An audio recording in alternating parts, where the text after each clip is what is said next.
hadirin yang berbahagia yang kami hormati. Pertama dan yang utama kita sampaikan syukur kita kepada Allah Subhanahu wa taala. Alhamdulillah, kesempatan pagi di hari yang mulia ini, hari Jumat, kita semua masih mendapatkan limpahan Allah yang luar biasa banyaknya, yang luar biasa indahnya, yang kita tidak akan mampu untuk menghitung dan merincinya. Di antara adalah nikmat iman Islam, masih diberi umur panjang dan sehat walafiat, sehingga dengan berbagai nikmat tersebut kita dengan ringan dalam menjalankan aktivitas kita, baik aktivitas yang sifatnya duniawiyah atau lebih aktivitas yang sifatnya ukhrawiyah. Salawat dan salam semoga senantiasa menghaturkan dan menyampaikan kepada baginda Rasulullah Muhammad sallallahu alaihi wasallam, keluarganya dan sahabatnya dan seluruh umatnya. Mudah-mudahan kita semua yang hadir di kesempatan pagi ini dijaga Allah sebagai umat yang setia menjalankan syariat dan sunnahnya, sehingga kelak ya akan berhak mendapatkan syafaatul uzma. Amin ya rabbal alamin. Bapak Ibu yang kami hormati, masih melanjutkan kajian kita dengan tema yang masih berkaitan dengan minggu yang lalu, yaitu kami sudah mengutamakan satu ayat Al-Quran atau beberapa ayat dari surah Al-Qari'ah.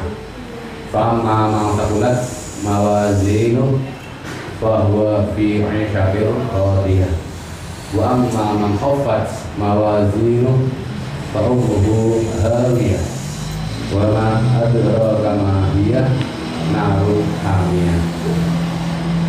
Yang pada garis besarnya adalah bahwa kita hidup di dunia, hakikatnya adalah sedang menimbun amal kebaikan, sedang menabung sebanyak-banyaknya supaya nanti di hari penimbangan amal, pada saat nanti pengadilan Allah Subhanahu wa taala digelar, timbangan amal kita kebaikannya jauh lebih berat, jauh lebih berbobot, sehingga ibadah kita sekarang sebagai ibadah yang baik.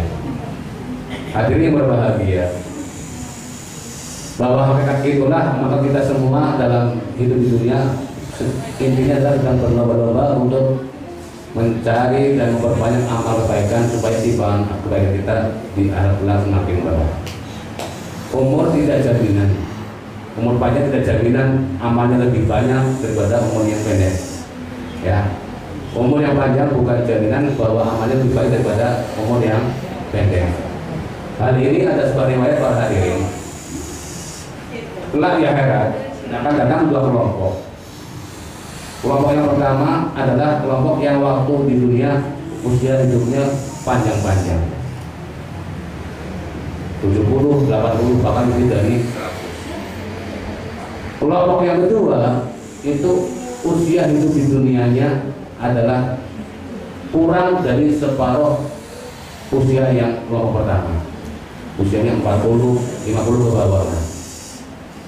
Pada saat yaumul wazan, yaumul penimbangan, yaumul mizan, penimbangan amal, kelompok yang pertama Bapak Ibu itu timbangan kebaikannya kalah dengan kelompok yang kedua, yang mana pada waktu hidup di dunia usianya pendek-pendek. Ya. Waktu itu dia umurnya bahkan tidak separuh. Kalau yang taruhlah, kalau yang kelompok pertama umurnya 100, 80 sampai 100, yang kedua ini kelompok ini 40. Ya, 50 ke bawah sampai 30 dan seterusnya. Para hadirin yang kami muliakan, kelompok pertama merasa kurang puas dengan hasil seperti itu, sehingga menanyakan kepada Allah Subhanahu wa taala. Ketika menanyakan hal tersebut, kenapa kok padahal saya di dunia juga sholat, rajin sholat, amal ibadah yang lain juga dilakukan, kenapa timbangan amal saya kalah dengan mereka-mereka yang usianya muda waktu di dunia? Saya tahu mereka lahirnya dan saya tahu mereka wafatnya, karena saya ikut kubur, ikut tasbih dan seterusnya. Akhirnya Allah mempersilahkan, silakan kamu tanya saja kepada yang bersangkutan, apa resepnya, apa ibadahnya, apa sih amalannya, kenapa sampai amalan kamu kalah dengan mereka yang usia di dunia pada lebih pendek, lebih sedikit. Hadirin kami muliakan, setelah mendapat kesempatan untuk menanyakan apa sih amal ibadah yang menyebabkan ibadah mereka kalah, ternyata ketika ditanya, wahai anak-anak muda, apa sih amalan kamu, apa ibadah kamu kok sampai padahal kamu usianya lebih muda di alam dunia, tapi amalan kamu lebih berat, lebih berbobot daripada kami. Mereka menjawab, para hadirin, amalan kami sama dengan jenengan sholat, saya sholat. Ya. Tetapi apa? Tetapi kami mengoptimalkan dan memaksimalkan keistimewaan sholat itu, memaksimalkan dan memberdayakan sholat itu dengan berbagai macam segi kami maksimalkan, kami optimalkan. Artinya apa? Bahwasanya hal-hal yang berkaitan dengan sholat, nilai-nilai kaitan dengan pelaksanaan sholat itu dapat mempengaruhi bobot kebaikan dari ibadah sholat itu sendiri. Pahalanya berbeda antara sholat yang satu dengan sholat yang lainnya dengan dipengaruhi oleh 5 perkara ini. Jadi ada 5 hal yang menyebabkan sholat itu bobot pahalanya berbeda-beda. Walaupun dikerjakan sama, jumlah rakaatnya sama, tapi karena 5 hal ini bobot pahalanya menyebabkan berbeda-beda. Apa itu? Yang pertama adalah masalah waktu. Ya. Kalau pemuda tadi yang umur di dunia lebih pendek mengatakan kalau panjenengan sholat sekarang dewek, bahkan sering waktu depan nunggu sholat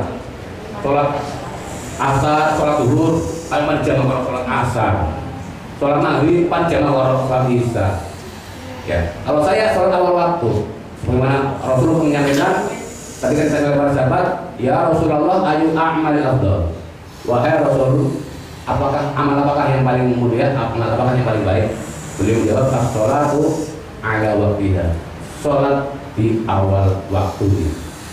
Ini para hadirin yang kami hormati, sholat di awal waktu memiliki peran penting dalam kedisiplinan, jelas. Yang kedua, ternyata pahalanya jauh lebih berbobot, lebih berat daripada sholat yang di tengah waktu, apalagi di akhir waktu. Oke. Kenapa? Ada ulama mengatakan bahwa ibarat makanan, ibarat produk itu ketika keluar itu mahal harganya. Ya, ketika launching pertama itu produk itu, apalagi makanan yang sifatnya ada masa tertentu, ada masa expirednya. Pertama keluar itu mahal, makin lama sampai mendekati expired, makin murah bahkan dijual pun nggak laku. Artinya apa? Bahwa kita ini sudah mempersembahkan produk kepada Allah. Pengabdian kita berupa sholat itu adalah produk kita kepada Allah, berupa yang kita berikan itu. Kita minta jasanya, kita minta harganya itu dikayar pulang, itu pahala. Gitu. Maka sholat di awal waktu jauh berbobot daripada sholat di tengah waktu, apalagi di akhir waktu. Apalagi nun sewu. Rasulullah menyampaikan pengecamannya pada orang-orang yang melalaikan sholat, yang mengulur-ulur sholat. Ya, Rasulullah menyampaikan melaknat orang-orang yang selalu mengundur-undur sholat karena tidak ada alasan syar'i.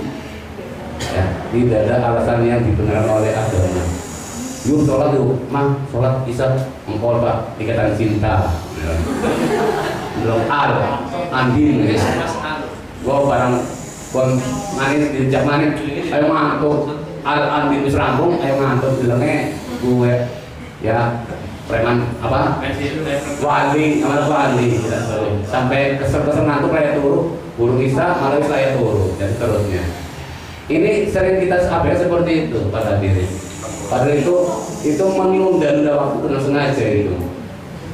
Bahkan Allah berfirman dalam surat Al-Ma'un, a'udzubillahi minasyaitonir rajim, bismillahirrahmanirrahim, fawailun lil musallin alladzina hum an sholatihim sahur. Fawailun itu celaka orang yang sholat.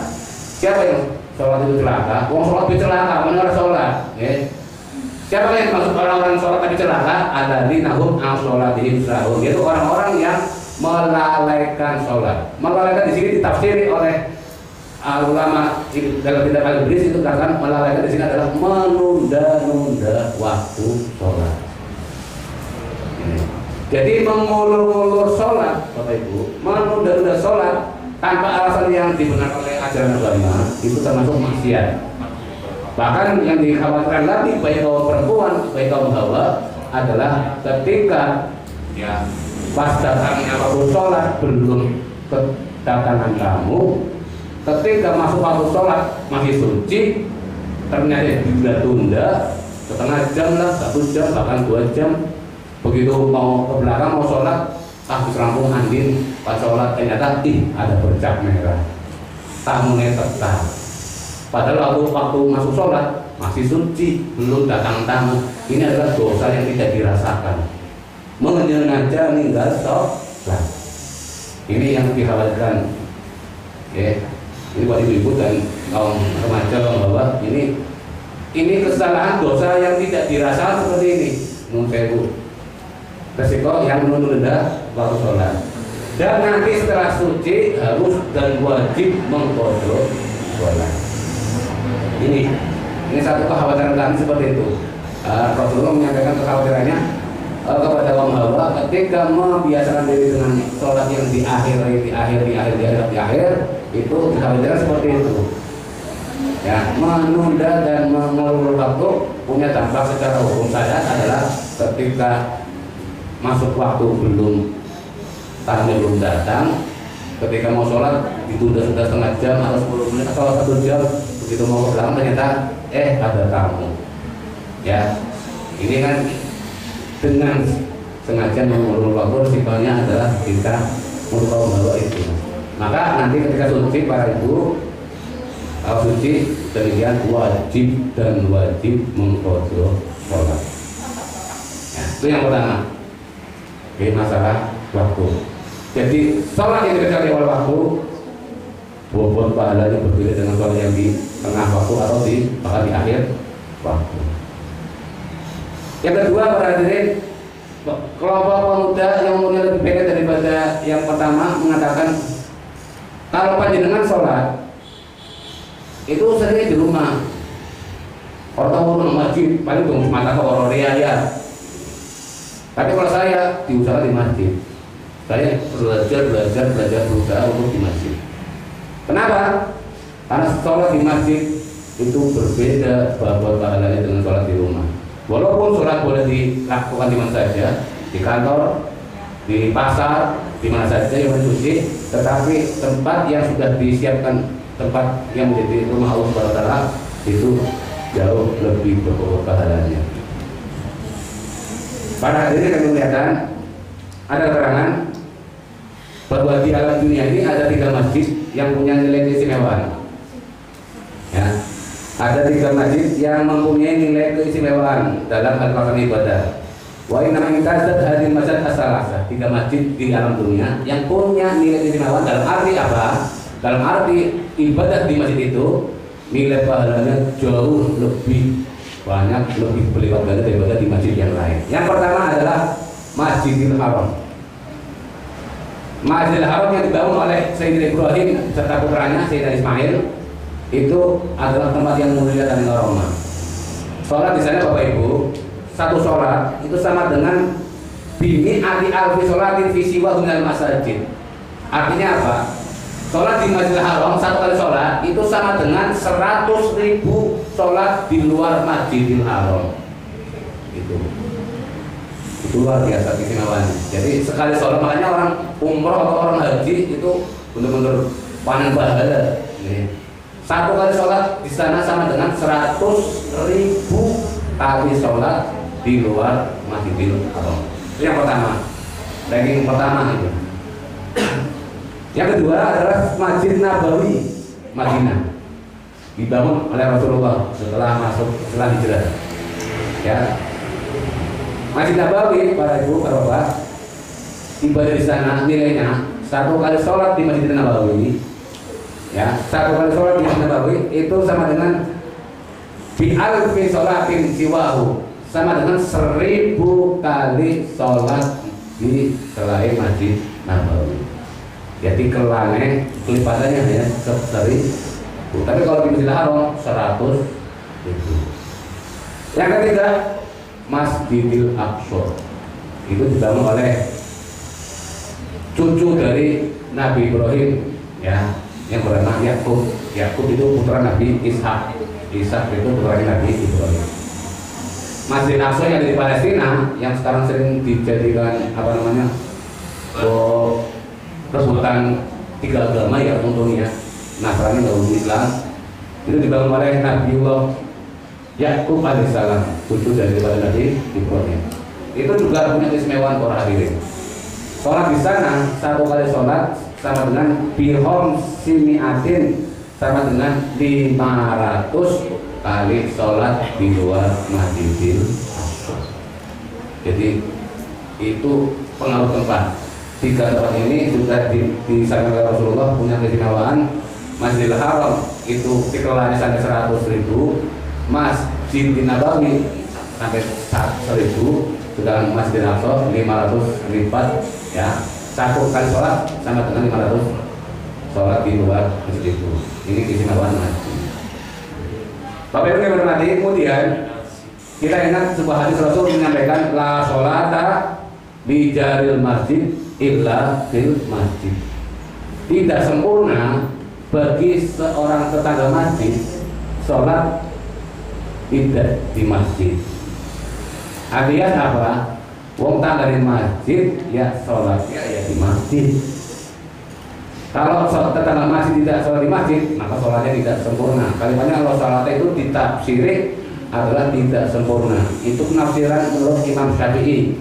Tapi menurut Imam Hanafi lebih tegas lagi, lebih keras lagi. Tidak sah sholatnya tetangga masjid, tapi sholat orang masjid. Itu lebih keras lagi. Makanya mazhab Imam Hanafi mesti sholat di masjid. Ya. Ini Bapak Ibu yang berhormati, sekarang yang dipertanyaan kalau kita yang termasuk tetangga itu mana sih? Definisi tetangga, kalau menurut bahasa Indonesia tetangga itu apa? Lingkungan kanan kiri dan seterusnya. Batasannya itu seperti apa? Maksudnya batasan yang termasuk tetangga itu seperti apa? Ya. Kalau dalam pengertian agama itu ada dua versi, ada dua pengertian atau takrif. Yang pertama, bahwa yang dimaksud tetangga adalah rumah yang berada di radius 40 rumah kanan kiri, depan belakang dan seterusnya. Radius 40 rumah dari masjid itu. Dari ngalor yang 40, ngidul 40, ngulun 40, nyata 40 rumah gitu. Itu definisi yang pertama. Jadi kalau masih 40 rumah ke masjid, sampai ke masjid itu kurang dari 40 rumah, berarti masih dikatakan tetangga. Itu punya tanggung jawab sholat di masjid lebih sempurna. Kemudian yang kedua, definisi yang kedua adalah siapapun orang yang dapat mendengarkan suara azannya masjid, itu dikatakan tetangga. Makanya saya ini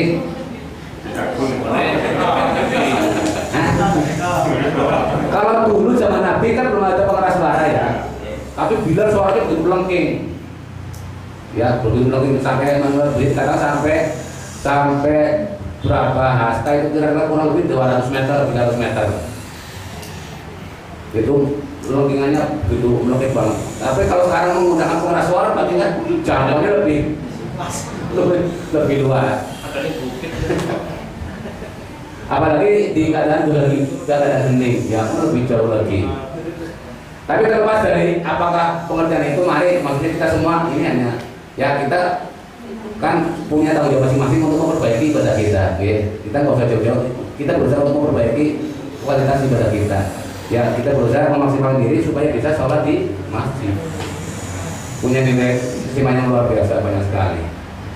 Ya, yang jelas disampaikan para alim ulama mengatakan bahwa sholat di masjid, ya di luar tiga masjid tadi ya, luar tiga masjid jelas beda pahalanya dengan sholat di luar masjid. Kenapa demikian para hadirin?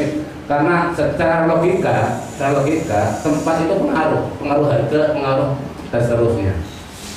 Ya, pengaruh harga pasti. Kalau bahasa dunia itu orang produk dijual di mall dengan kaki 5, walaupun produknya sama, ulangannya pada, tapi penjualannya itu beda.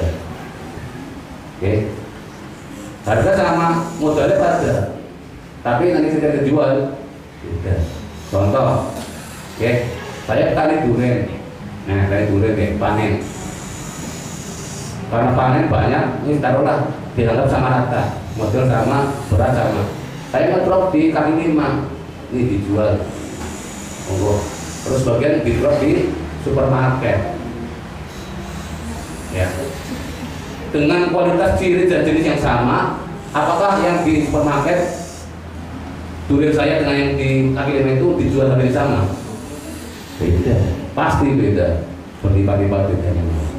Artinya apa? Konsekuensi kita ketika pengabdian pun demikian. Ibarat seperti produk itu, tempat itu yang di rumah sama-sama mengabdi, di sholat di masjid sama-sama mengabdi, tapi bobotnya beda, pahalanya beda. Para bapak, para ibu yang kami hormati, ya. Yang ketiga,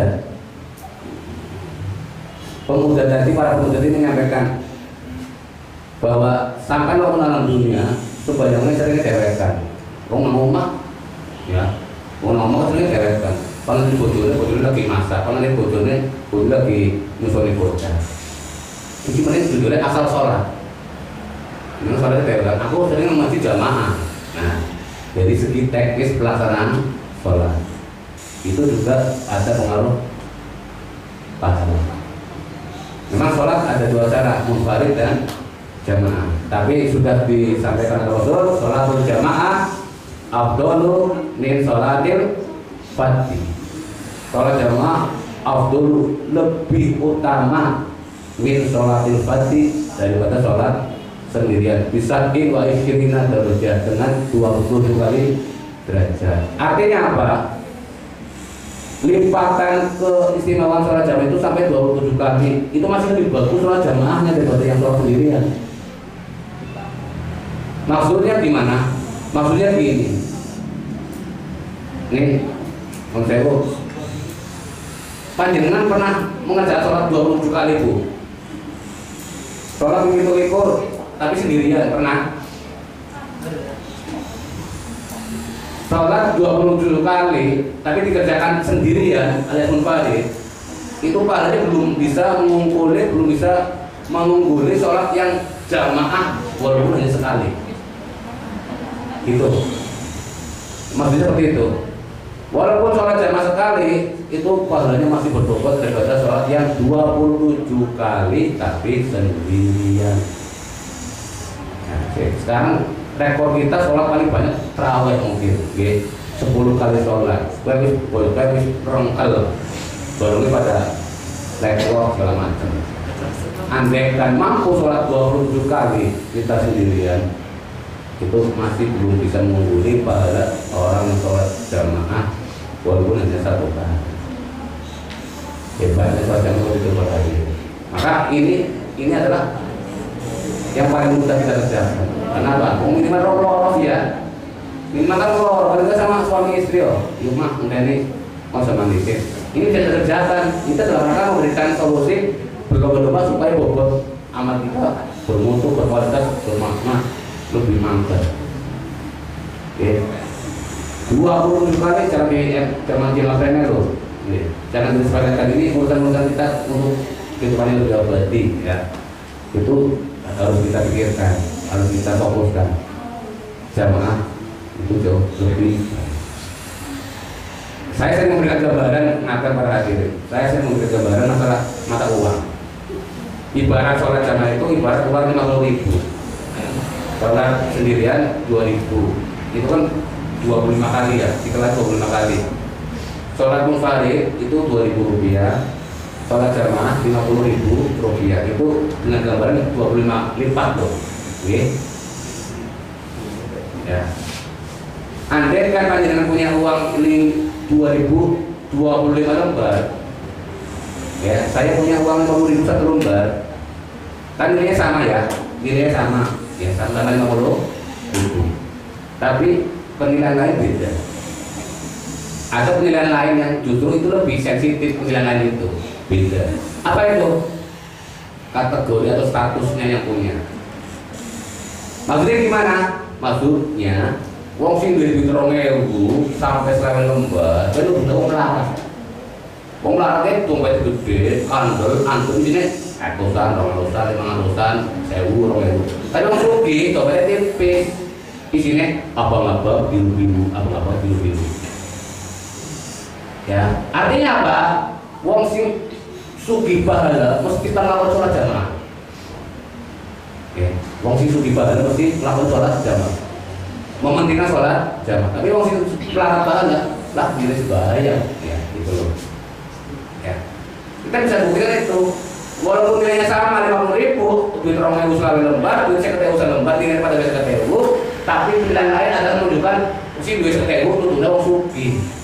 Karena wong sugih biasanya duitnya secuil tapi berbobot atusan etetan. Tapi wong melarat juta ke pirang-pirang, tapi di sini 1.000, 2.000, 100, 500, 200 dan seterusnya. Oke. Nah, dan ini masalah kualitas pada sholat jamaah luar biasa para hadirin. Oke, luar biasa. Yang keempat para hadirin, para pemuda tadi kelompok usia di dunia umurnya muda mengatakan bahwa kami sholat karena ada ilmunya. Artinya kita sholat berdasarkan ilmu, kan jangan sholat asal-asalan. Artinya gimana Bapak Ibu, bahwa apapun ibadahnya, apapun amalannya itu harus didasari dengan ilmu. Maka ketika ibadah kita tidak ngerti ilmunya, orang ngerti syarat rukunnya, orang ngerti ketentuan dan seterusnya, sia-sia ibadah kita, tidak diterima oleh Allah Subhanahu wa Ta'ala, tidak ada nilainya. Wa kullu man bi ghairi ilmin ya'malu a'maluhu mardudatun la tuqbalu. Siapapun orangnya yang beramal tanpa ilmu, tanpa mengetahui ketentuan dan kaidahnya, a'maluhu mardudah, maka amalan itu ditolak. La tuqbalu maksudnya tidak diterima.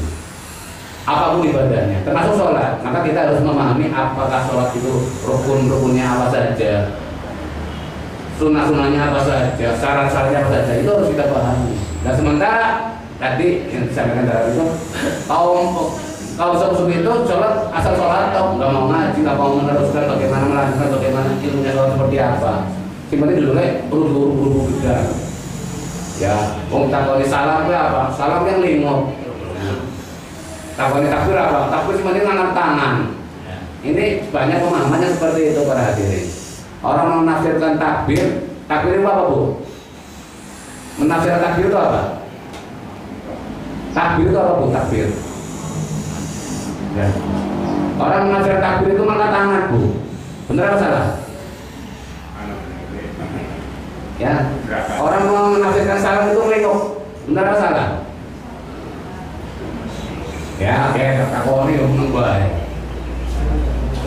Takbir niku ngangkat tangan bener apa salah? Kalau sholat, Hah? kalau takbir pas sholat angkat tangan. Nah, Tapi artinya, nah ini kan makanya saya uruskan ini hal-hal yang ternyata menurut saya banyak pemahaman salah kaprah. Takbir dan salam itu nama bacaan. Takbir itu isinya Allahu Akbar, salam assalamualaikum, tasbih subhanallah, tahmid alhamdulillah, tahmid la ilaha illallah, istighfar astagfirullah. Ini harus dipahami. Jadi takbir dan salam Bapak Ibu itu termasuk rukun qauliyah, rukun sholat, kewajiban sholat, tapi bahasa ucapan alias harus diucapkan Allahu Akbar, assalamualaikum. Jadi takbir itu ucapan Allahu Akbar, dan salam ucapan Assalamualaikum. Sedangkan mengangkat tangan dan menengok ketika salam itu hukumnya sunnah. Tanpa mengangkat tangan pun sholat tetap sah. Tanpa menengok ketika mengakhiri sholat, sholat tetap sah. Tapi banyak yang terjadi praktek yang salah adalah orang takbir mulutnya diam tapi tangannya ngangkat. Orang salam yang penting melingkup tapi mulutnya diam. Itu yang salah fatal dan itu yang disebut dengan ilmu. Menurut saya Bapak Ibu, ini saya berbelakang ini kan dasar lah sholat kita. Banyak sekali pemahaman masyarakat salam itu yang penting nengok tapi mulutnya diam, padahal itu justru yang wajib itu adalah mulutnya mengatakan assalamu alaikum, yang wajib, yang harus ditegak itu. Takbir pun demikian, yang wajib apa? Allahu Akbar. Tidak mengangkat tangan tidak apa-apa, sholatnya nggak batal. Karena mengenalkan itu hukumnya sunnah. Yang wajib adalah Allahu Akbar. Karena takbir itu nama bacaan. Oke, itulah sebelumnya ilmunya sholat. Ini masih banyak dipahami salah oleh masyarakat. Ya mungkin kalau kita mau mendefinisi lebih rinci lagi rukun sholat, ya jumlahnya ada sampai 18. Ada yang harus dibaca wajib dengan baca itu harus minimal seperti apa ya? Pokoknya nggak cukup. Tadi jelas harus kita pahami itu adalah takbir harus diucapkan Bapak Ibu. Harus diucapkan. Tidak boleh mulutnya diam. Pak mengapi Pak macamnya orang bisa orang sah. Ya, maka takbir nama hati. Allah Akbar. Nggak boleh. Salah soalnya nggak sah. Harus ditalafuzkan, harus diucapkan, harus diteraskan. Minimal berapa kerasnya? Seberapa kerasnya minimal didengar oleh telinga sendiri ketika dalam keadaan hening. Jadi seperti suara bisik-bisik. Allah. Yang jelas ada taharrukul lisan, ada gerak-gerik lidah. Ya, Allah. Ada gerak lidah dengan suara keluar yang bisa didengar oleh telinga sendiri ketika dalam keadaan hening. Berarti seperti orang mendesis. Ada suara. Ya. Itu. Ini takbir ya. Nah kemudian nih Bapak Ibu, takbiratul ihram. Oke. Dalam sholat ada dua takbir istilahnya ya, ada takbiratul ihram, ada takbir intiqal. Takbiratul ihram itu apa? Takbir yang pertama kali kita sholat ya. Niat, terus Allahu Akbar. Itu namanya takbiratul ihram, itu adalah rukun sholat. Hukumnya wajib dikerjakan, harus dilakukan. Tapi kalau takbir intiqal, hukum statusnya adalah sunnah, bisa dikerjakan. Lebih baik kalau nggak pun nggak membatalkan sholat. Nah, takbiratul ihram ini adalah karena hukum sholat, maka harus dikerjakan sesuai dengan syarat-syaratnya takbir, membacanya, hurufnya. Allahu Akbar itu membaca takbir itu ada 16 syarat Bapak Ibu kalau dirinci. Ya, itu kalau kita detail, ya nanti apa salahnya kalau Bapak Ibu longgar kita detail. Allahu Akbar itu ada 16 syaratnya. Yang sering salah terjadi adalah atau yang mengatakan Allahu Akbar, Allahu Akbar itu salah. Itu tidak sesuai dengan ketentuan, soalnya nggak sah. Bapak Ibu hormati, yang terakhir nanti rasanya kita kaji itu mendalam adalah syarat-syarat takbir yang ada 16. Yang kelima adalah kekhusyuan sholat. Sholat masing-masing A, B, C orang sholat tingkat kekhusyuannya beda-beda. Khusyuk itu apa? Khusyuk adalah konsentrasi menyatunya pikiran dengan hati dalam memahami bacaan yang ada dalam sholat. Ya. Nah, orang sholat dari mulai takbir ihram sampai selesai kadar khusyuknya beda-beda. Gimana badan? Beda-beda. Beda-beda. Berapa persen kah? Maka semakin tinggi kekhusyuan seseorang, makin berbobot pahala yang didapat. Ya, kadang dia tidak sedikit dari awal sampai akhir orang khusyuk membaca Allah Akbar kira-kira Islam ya Islam ya kira-kira sing lucu maning yang sering terjadi emang pintar-pintar setan ketika lagi sholat ya lagi belum sholat itu enggak ingat sama sekali barang sholat akhirnya yang kabeh dibuka berat kabeh ngerti kabeh kan bukan kabeh inilah pintar setan seperti itu lagi belum sholat aku coba nanggung boleh langsung begini nanggung terus tapi di dalam di sholat Allahu Akbar dibuka kabeh pikirannya itulah memang itu manusiawi ya rasa ya terang-terang lah mungkin dia punya pengalaman pribadi seperti itu ya. Bapak Ibu kami hormati jadi makanya Allah menyampaikan dalam ayatnya wasta'inu bis-sabri was-shalah wa innaha lakabiratun illa 'alal khashi'in. Jadikanlah sabar dan sholat sebagai penolongmu dan sesungguhnya sholat amat berat kecuali bagi orang-orang yang khusyuk. Bapak Ibu yang hormati, sholat yang kita kerjakan besok akan menjadi penolong kita. Kenapa? Karena sholat sebagai standar mutu seorang muslim itu di sholatnya. Ya, baik buruknya seorang muslim pada kadarnya adalah di sholat. Allah dan Rasulnya menetapkan sholat sebagai sebagai sayyidul ibadah, pimpinan ibadah, pimpinan semua amal kebaikan adalah sholat.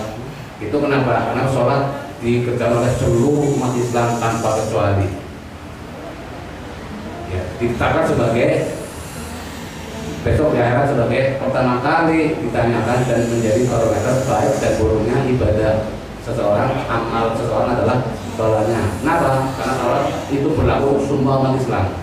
Kalau haji hanya berlaku untuk orang kaya, zakat berlaku hanya orang kaya, puasa yang berlaku untuk orang yang mampu. Orang yang sudah pikun, sudah nggak wajib puasa, hanya bayar fidyah, itu nggak bisa puasa. Tapi kalau sholat, walaupun sudah pikun, selagi masih akalnya waras, wajib sholat. Orang kuat macet, orang jagung, para jagung, kalau lele, para jagung, kalau gerak di sana dan seterusnya. Nah, nanggalan, ya kalau puasa, kalau kemudian boleh tinggalkan puasa.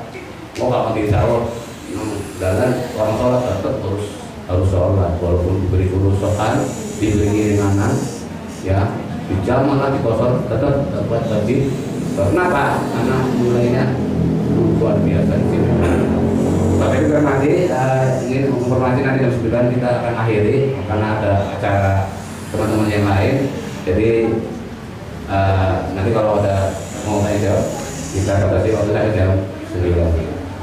Kiranya yang paling utama adalah Bapak Ibu yang akan hadir. Saya mengajak pada kita semua, mari kita perbaiki sholat kita semua. Jadi segala tadi yang 5 perkara, waktunya, tempatnya, caranya, ya, terus keilmuannya barangkali kurang lihat ikan haji atau dengan tanya-tanya silakan. Dan yang terakhir adalah kekhusyuan.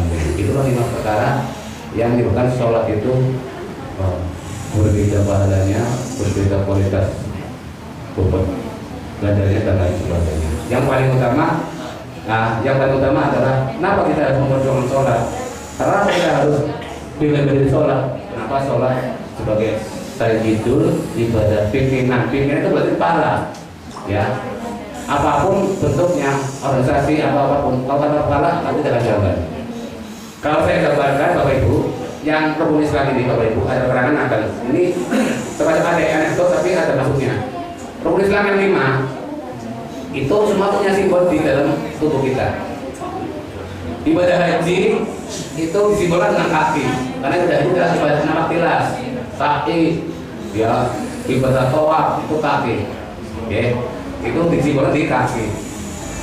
Zakat itu di tangan kita, karena zakat kaitannya dengan memberi. Puasa adalah di badan kita, perut kita.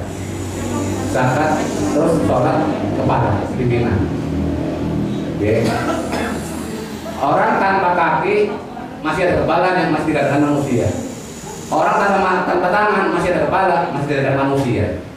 Tanpa tangan, tanpa kaki masih ada kepala, masih tidak ada manusia. Tapi ketika ada tangan, ada kaki, ada perut, tidak ada kepala, masih tidak ada manusia. Nah, itu pertanyaan. Gak kita semua artinya gitu. Itu gambaran. Ada tangan, ada kaki, tapi tidak ada kepala. Apakah masih manusia? Itu gambaran sholat seperti itu.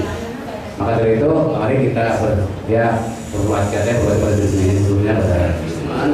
Mari kita makin tambah umur, makin diperbaiki pengajian kita khususnya sholat, karena inilah yang nyata-nyata sudah disabda Rasul yang akan menyelamatkan kita. Terima kasih. Selanjutnya kami beri waktu untuk diskusi lah, sharing dan seterusnya. Saya buka dulu waktu, kami kembalikan kepada pembicara. Silakan. Terima kasih. Monggo langsung saja. Barangkali ada yang mau bertanya dari sebelah kiri, kanan, depan. Monggo Pak Edi. Assalamualaikum warahmatullahi wabarakatuh. Waalaikumsalam warahmatullahi Yang berdasarkan dari Pak Rizal, tempat itu pengaruh ya, pengaruh untuk nilai dari ibadah sholat. Kemudian di saya pernah dengar ya, pernah dengar gosip. Nah, untuk yang ibu-ibu terutama untuk kaum wanita, ya, itu ada yang diistimewakan kalau sholat itu lebih baik di tempat yang tertutup, gitu Pak ya. Semakin tertutup tempat itu semakin besar pahalanya mungkin itu untuk yang diutamakan lah untuk wanita.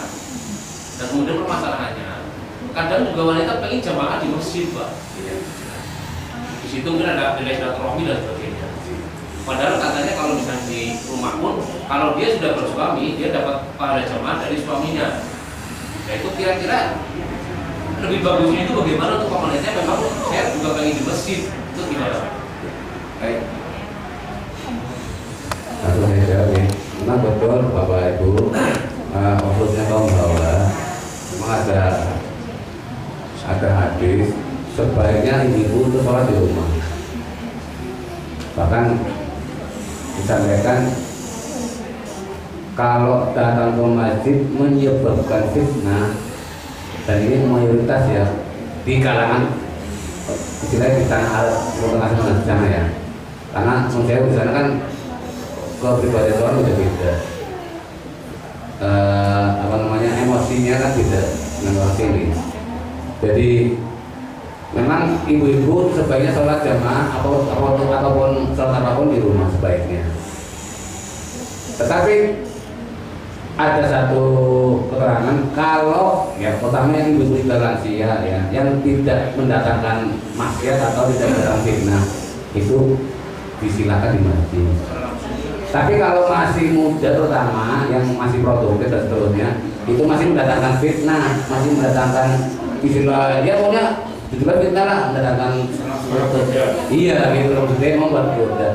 Yang menyebabkan kenapa utamanya apa kaum hawa tidak boleh ke masjid karena apa? Karena banyak mendatangkan fitnah atau salah sangka atau salah persepsi atau istilah pandangan yang masih dan seterusnya.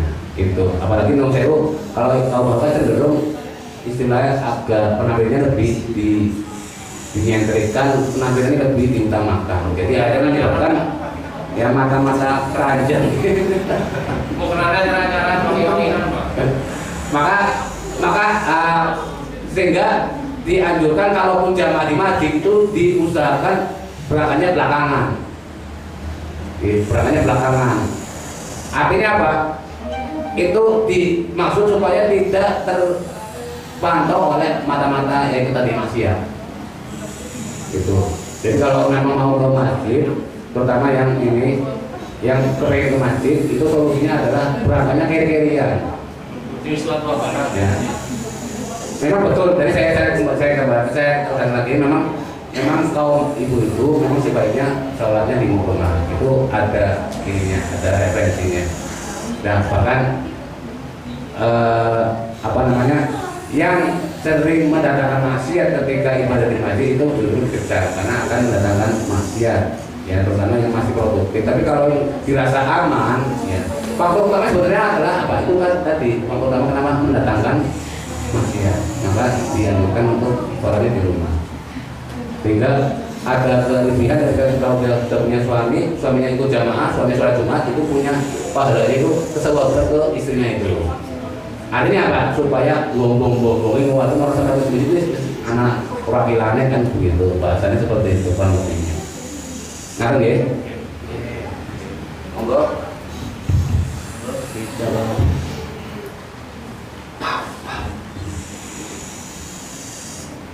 Itu dia diteranti.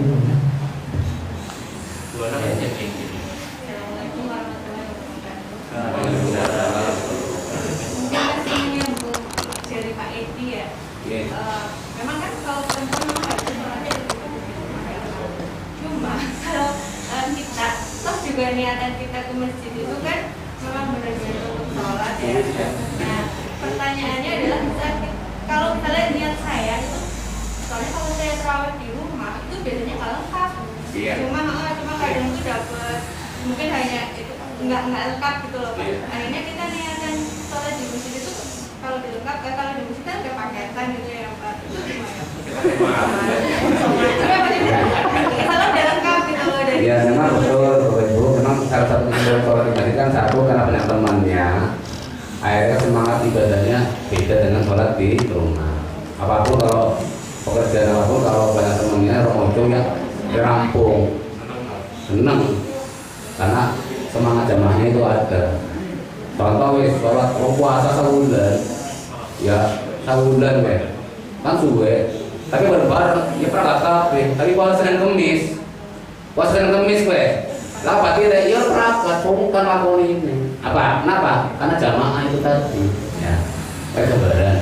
Yang kedua tadi masalah sholat tadi ya. Kedua meningkatkan khusyuk ya, sholat di masjid lebih khusyuk dan seterusnya. Karena di rumah lu besok sholat ini sama tamu, untuk keseluruhan pikiran sudah ya dan seterusnya. Nah kembali ke pertanyaan itu berarti. Saya memang niatnya sholat di masjid. Kenapa? Karena lebih, ya karena lebih sempurna lah, lebih baik dan segalanya. Betul. Makanya ketika saya berikan solusi, memang awalnya tadi kenapa dilarang kaum hawa ke masjid itu karena dapat mendatangkan, dapat loh.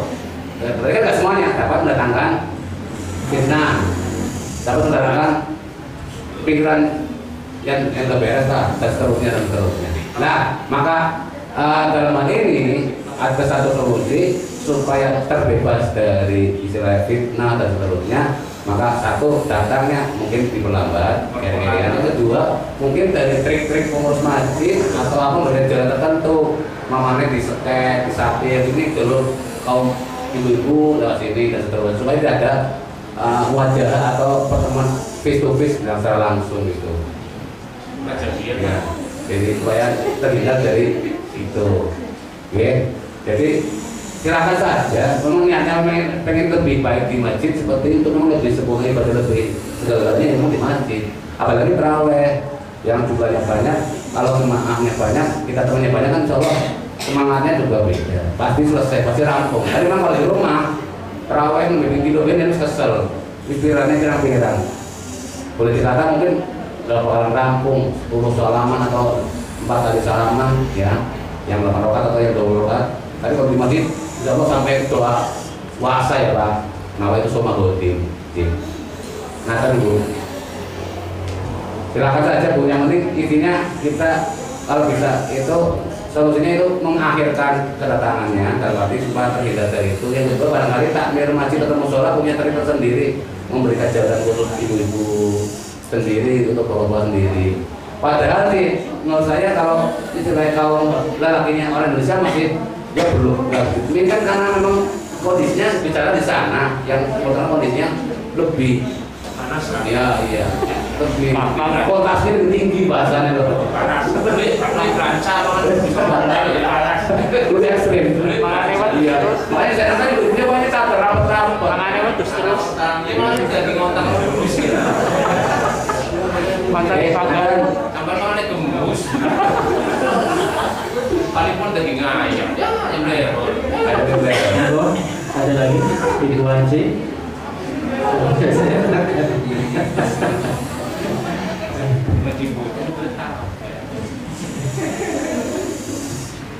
Bu Yus, monggo. Pak Firman. Mantap. Waalaikumsalam warahmatullahi wabarakatuh. Antara jihad dan benefit, kita boleh sendiri gimana? Itu aturan dari ujiannya itu bagaimana apa?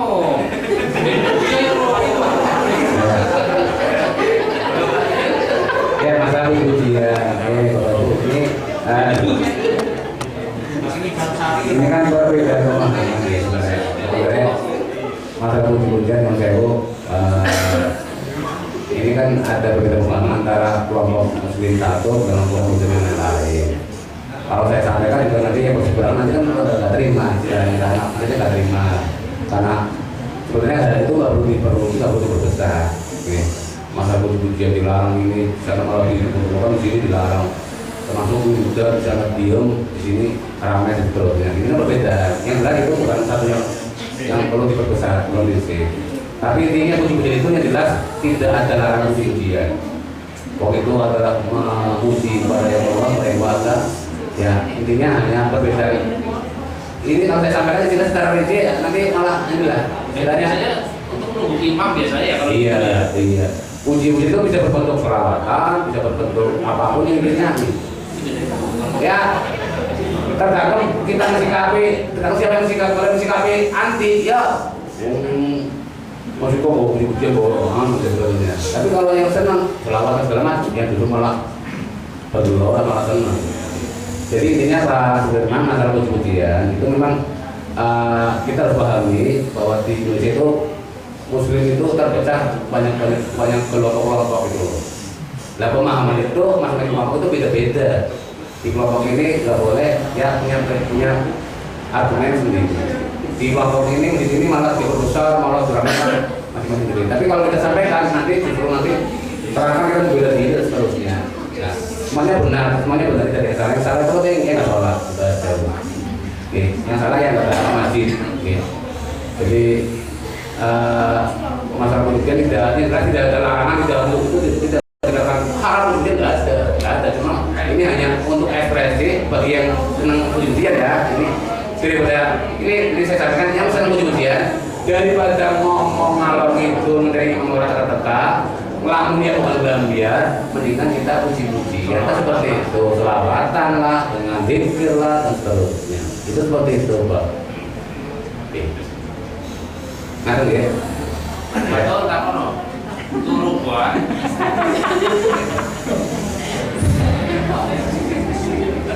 Satu lagi mungkin?